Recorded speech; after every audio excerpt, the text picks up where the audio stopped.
ყველა ცხოვრება უსაკუთაროდ დარჩა და მინდა სოლიდარობა გამოუცხადა. იმ ხალხს აქ რა კარგი მომენტი იყო და საბოლოოდ ჩიტეიშულმა განმუხტა სიტუაცია. კიდევ ერთხელ ბრძოლა ბურთისთვის.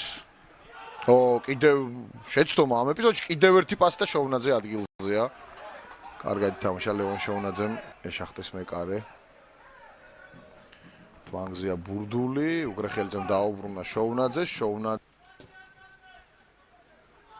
გრძელი პასი წინ, კალანდარიშვილი, შეინარჩუნა ბურთი, ჩაწოდება საჯარიმოში შოუნაძემ, უშტით ითამაშა, ძალიან კარგი იყო ტყიბულელთა გოლკიპერი, გადაარჩინა თავისი გუნდი.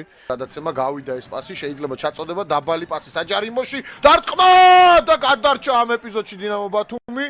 მშვენიერი შანსი ჰქონდა მაქსიმ პიროგოვს, თუმცა კიდევ ერთხელ მშვენიერი შეტევა გამოუვიდათ. მასპინძლებს ბექა შუბითიძის პასი და პიროგოვმა ვერ დაარტყა, კარგად. არავინ უშლიდა ხელს მაქსიმ პიროგოვს. კარგი მომენტი, ჯაფარიძე. გრძელდება ბათუმელთა შეტევა, სრულ მოძრაობა, დარტყმა და შოუნაძემ აიღო ეს ბურთი, მშვენიერი ეპიზოდი იყო. ბათუმელებმა ეს სრულ მოძრაობა, დარტყმა, თუმცა წავიდა ბურთი. ზუსტად ლევან შოუნაძისკენ. გრძელი პასი წინ, ხურცკაია, ისევ თამაშგარი მდგომარეობის ეპიზოდი იყო, თუმცა კარგად ითამაშა მეკარემ, დააფიქსირა, არ დააფიქსირა და კუთხურია.